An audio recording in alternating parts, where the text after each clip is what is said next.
Good evening. Thanks for joining us. Our big story tonight. Arizona State students are on high alert tonight after a string of sex crimes on campus in the first month of the fall semester.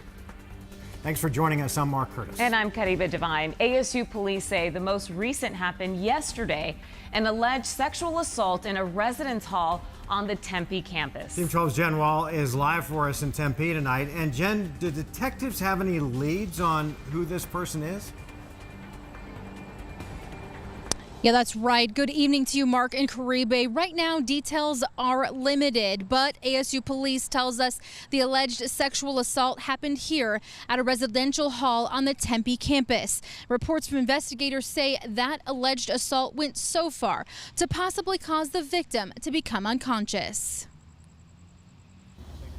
ASU students concerned. I think there has been way too many reports that it makes me feel unsafe. After hearing about several alleged sexual assaults on campus in the last few weeks, ASU alerted students about the recent incidents. I just got an email that said something happened. We're keeping a watch out. Call like 911 if you hear anything. The latest reported assault happening Saturday. ASU police says there was a sexual and aggravated assault at a Tempe residence hall. Investigators believe the female victim and 18-year-old male suspect knew each other and met on an online dating app. I just think it's horrible that it's happening.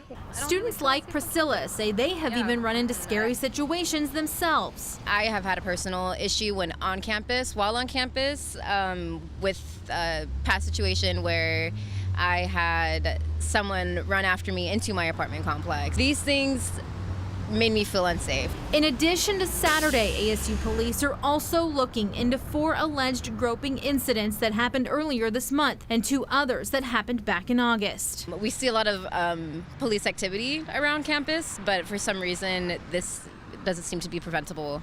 Now, ASU students say they're paying more attention to their surroundings, especially during the red zone, the period from the start of school until Thanksgiving, where female college students are most at risk of sexual assault. And no arrest has been made in the case. We've reached out to ASU police and Arizona State University. We have not heard back yet, but we will continue to follow up and stay with us for the very latest. For now, we're reporting live in Tempe. Jen Wall, 12 News.